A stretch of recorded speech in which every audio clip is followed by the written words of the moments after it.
श्रद्धाचा अतिशय विकृत मानसिकतेने आणि अतिशय क्रूर असा जो बळी गेला, त्याच्यावरती खूप मोठ्या प्रमाणातली चर्चा समोर येते आहे. खरं तर आम्ही ह्याच्यावरती व्हिडिओ करायचं टाळत होतो, पण एक मुद्दा इतका भयानक पद्धतीनं समोर आला की राहवलं नाही. जेव्हा ह्याच्यावरती चर्चा चालू होती तेव्हा तथाकथित पुरोगामी लिब्रांडू, स्वतःला विचारवंत म्हणून घेणारे पत्रकार इतक्या घाणेरड्या पद्धतीने त्याचं एका अर्थाने बचाव करत होते. म्हणजे प्रत्यक्ष गुन्हा घडला, त्याला शिक्षा व्हायला पाहिजे हे वाक्य ते बोलतात तोंडानं, पण ते म्हणत असताना जे 2-3 मुद्दे समोर येतात. एक सगळ्यात पहिली गोष्ट म्हणजे हे वैयक्तिक प्रकरण आहे, म्हणजे एका 2 व्यक्तींमधलं प्रकरण आहे, त्याला तुम्ही धर्माचं स्वरूप द्यायचं काही गरज नाही. दुसरा मुद्दा आहे की तरुण वय आहे, त्याच्यामध्ये अशा चुका होऊ शकतात. आणि तिसरा मुद्दा जो वारंवार समोर उपस्थित केला जातो की ह्याला व्यापक करायची काही गरज नाही. हे अगदी ठीक आहे, एरवी ठीक आहे. जेव्हा हेच प्रकरण जेव्हा उलटे होतात, जेव्हा कुठल्याही मी त्याचा उल्लेख परत एकदा करतो, दादरीला अखलाकचा जो मृत्यू झाला त्याच्यावरती इतकं अवडंबर त्याचं केलं गेलं, ज्याचं बळी गेला त्याच्या बाबतीत तर पूर्ण सहानुभूती आहे हेच वाक्य असंच तेव्हा कोणी म्हटलेलं नव्हतं. आज जो श्रद्धाचा बळी गेलेला आहे, हे सगळे लोक आता जेव्हा असं म्हणतात की ते काहीतरी त्या दोघांमधलं प्रकरण आहे, त्याला धर्माचं रूप देऊन टाका, हे सगळे लोक अखलाकच्या प्रकरणामध्ये असं का नाही म्हणले की त्या गावचा एक प्रश्न आहे, काही लोक आणि तो अखलाक त्याच्या ह्याच्यामध्ये त्याचा मृत्यू झाला, दादरीचं ते प्रकरण तिथलंच आहे. तसं नाही झालं. तिथे मोठ्या प्रमाणामध्ये असं स्वरूप दिलं गेलं होतं की मुस्लिमांची कशी मॉब लिंचिंग होती आणि भारतामध्ये डरा हुआ मुसलमान हा जो शब्द होता ना तेव्हाचा, अखलाकच्या प्रकरणातला. मी दुसरं उदाहरण सांगतो. रोहित वेमुलाचं जे प्रकरण आहे, रोहित वेमुलानं जी आत्महत्या केली त्याला स्वरूप असं दिलं गेलं की कसं दलित विरोधी आहे आणि दलितांची जसं काही हत्या झाली ती आत्महत्या होती. रोहित वेमुला हा कम्युनिस्टांच्या स्टुडंट विंगचा त्याचा प्रत्यक्ष कार्यकर्ता होता. SFI मध्ये तो काम करत होता. त्याच्यानंतर त्यांनी अशी मागणी केलेली होती की CPIMच्या पॉलिट ब्युरोमध्ये दलित का नाहीत, हे त्याचं पत्र आहे रोहित वेमुलाचं.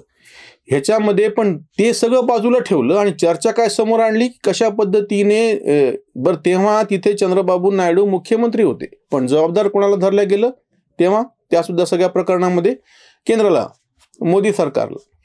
म्हणजे तुम्ही एक लक्षात घ्या की घटना कुठलीही घडो त्याचा सोयीप्रमाणे अर्थ लावायचा आणि तिची आरडाओरडा सुरू करायची, ह्याचा प्रत्यय परत एकदा या आफताबच्या प्रकरणामध्ये येतो आहे. आफताब दोषी आहे, त्याला आता तुरुंगात टाकलेलं आहे, उद्या त्याला म्हणजे अक्षरशः ज्याला म्हणतो कडक मधली कडक शिक्षा होईल, फासावर पण जाईल असं आपण समजूयात. इथं मुद्दा नाही संपत. त्याच्या पाठीमागं त्याला समर्थन करणारी अप्रत्यक्षरित्या ही जी सगळी विकृती आहे त्याचं काय करायचं म्हणून तो सैलाब असा एक शब्द मी उसंत वाणीमध्ये वापरलेला आहे की हे सगळं जसं काही समुद्राची लाट असावी. फार मोठ्या प्रमाणात स्वतःला पुरोगामी म्हणून घेणारे हे ढोंगी लगेच अचानक यांच्यावरती सगळं सुरू होतं बोलायला. म्हणजे हे जे लोक आहेत जे एरवी त्या आधीच्या प्रकरणात किंवा हाथरसच्या प्रकरणात तुम्ही कुठेही बघा, भाजपच्या राज्यामध्ये काही गुन्हा घडला, दलित किंवा मुसलमान कुणीतरी तो प्रत्यक्ष त्याच्यामध्ये बळी गेला म्हटलं आणि इकडे सवर्ण हिंदू असले किंवा नुसते हिंदू जरी असले तरी लगेच सगळ्यांच्या काय म्हणता येईल त्याला त्यांच्यातलं रक्त उसळी मारून वरती येतं, ते लगेच मेणबत्त्या सुरू होतात, लगेच त्याचा निषेध सुरू होतो ट्विटरवरती.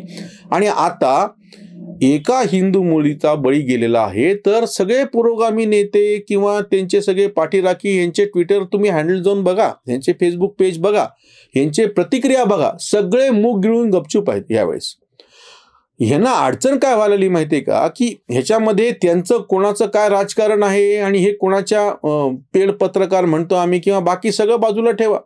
एक जे सुबुद्ध असा जो नागरिक आहे, आत्ताची जी तरुण पिढी आहे त्याच्यासमोर काय चित्र दिसतं बरं. सोशल मीडियामुळे फार लवकर एखादी घटना घडल्याच्या नंतर ती सगळ्यापर्यंत पोहोचते. आधीसारखं आता उरलेलं नाही. तुम्ही काही घटना दाबून ठेवू शकत होते, त्याच्यातलं क्रौर्य किंवा त्याच्यातले सगळे बारकावे ह्या सगळ्या गोष्टी एकेकाळ लपून ठेवणे, दाबून ठेवणे, सोयीप्रमाणे समोर आणणे हे सगळं माध्यमांना शक्य होतं. तशी व्यवस्था आपल्याकडे काम करत होती. डाव्यांचा एक अजेंडा चालायचा, खान मार्केट गँग म्हणतात किंवा ल्युटन्स लॉबी म्हणतात, आणि ही केवळ पत्रकार प्रत्येक क्षेत्रामध्येच ही ल्युटन्स लॉबी काम करत होती. आता अडचण अशी झालेली त्यांची सगळ्यांची की ज्या कोणाला एखादी गोष्ट लपू पाहायची आहे ती आता लपवता येत नाही. वेगवेगळ्या माध्यमातून जशी बातमी, माहिती, ह्या सगळ्या गोष्टी समोर येत राहतात. सर्वसामान्य लोक त्यांच्या त्यांच्या विवेकबुद्धीप्रमाणे त्याचा अर्थ लावतात. तुम्ही सर्वसामान्य लोकांना इतकं मूर्ख समजू नका. हे जे सगळे माध्यमात बसलेले सगळे मुखंड आहेत ना, त्यांना जर असं वाटत असेल की तुम्ही आफताब श्रद्धाचं प्रकरण तुमच्या सोयीनं दाबू शकाल, तर ते दाबता येत नाही. त्याची क्रूरता लपवता येत नाही. तुम्ही किती नाही म्हटलं तरी ह्याच्यामधला जो मुस्लिम काय म्हणता येईल त्याला, त्यांच्यातल्या मागास जो असा एक अंश आहे सगळा मध्ययुगीन कालखंडातला, त्या सगळ्या शिक्षा, शरियाची लॉ, म्हणजे आधुनिकतेशी इस्लामचा कसा झगडा चालू आहे, आतिश तासीर ह्या मुस्लिम पत्रकार तरुणांनी सांगितलेलं आहे. आपल्याकडचे ज्या पत्रकार आहेत, तौलीन सिंग यांचा तो मुलगा सलमान तासीर, त्याचे वडील ह्याच मुस्लिम कट्टरपंथीयांच्या हल्ल्यामध्ये बळी गेलेले पाकिस्तानमध्ये. असे आतिश तासीरनी स्वतःच्या पुस्तकात, आत्मचरित्रात्मक पुस्तकाचा उल्लेख केलेला आहे की इस्लामचा जिहाद हा आधुनिकतेशी चालू आहे. हा याच्यातला मुद्दा लक्षात घ्या. सगळ्या जुनाट संकल्पना, सगळ्या जुनाट गोष्टी त्याच्याशी कवटाळून बसलेला आणि त्याच्यामुळे विकासाला उन्मुख म्हणजे पूर्णपणे पाठमोरा होऊन चाललो आहे. ह्याचा अशा पद्धतीने ह्या समाजाचा विकास होऊ शकत नाही, ही खंत मुस्लिम समाजातले तरुण, ज्यांना आधुनिक वारं किमान लागलेलं आहे, ज्यांचं किमान विचारामध्ये मोकळेपणा आहे, ते सगळे आता व्यक्त करतात. आणि आपल्याकडचे हे तथाकथित पुरोगामी लिब्रांडू त्यांना अजून परत जुन्या मानसिकतेमध्ये ढकलत आहेत. ज्या वेळी अशी काही घटना उलटी घडलेली होती, तेव्हा त्या हिंदू काय म्हणता येईल माते फिरूचं समर्थन करण्यासाठी हिंदू समाज या पद्धतीनं कधीही रस्त्यावर आलेला नाही. विकास दुबे आणि त्यांचं जे एन्काउंटर झालं त्या ह्याच्यामध्ये उत्तर प्रदेशमध्ये, तेव्हा अगदी त्याच्या घरच्यांनी पण सांगितलं होतं की त्याला तिकडंच तुम्ही जाळा, काय करायचं ते करा, आमच्याकडे त्याचं शरीर शव पण आणू नका म्हणून. मग ही मानसिकता उलटी समूह म्हणून वैयक्तिक पातळीवरती कितीतरी मुसलमान पुरोगामी तुम्हाला आढळून येतील आणि वारंवार त्यांचे दाखले दिले जातात. आमचं ते म्हणणं नाहीये. समूह म्हणून मुस्लिम समाज आज सुद्धा भारतामध्ये आधुनिकता दाखवत का नाही? सगळ्यांनी मिळून ठामपणे मुस्लिम संघटना समोर आल्या आणि त्यांनी ह्या आफताबचं पूर्णपणे निषेध केला, असं का घडत नाही? वैयक्तिक पातळीवरती निषेध करणारे लोक आहेत. आक्षेपाचा मुद्दा इथे आहे. किंवा सर तन से जुदा ह्या घोषणांच्यासाठी हजारोच्या संख्येनं लोक रस्त्यावरती येतात. ह्याच्यावरती आक्षेप का नाही घेतला जात मुस्लिम समाजाकडून? सामूहिक पातळीवरती, संस्थात्मक पातळीवरती हा मुद्दा आहे त्याच्यामधला. आणि त्याच्यामुळे ह्याच्यातलं सगळ्यात जास्त नुकसान मुस्लिम समाजातल्या नवीन पिढीचं, तरुण तरुणींचं होतं आहे.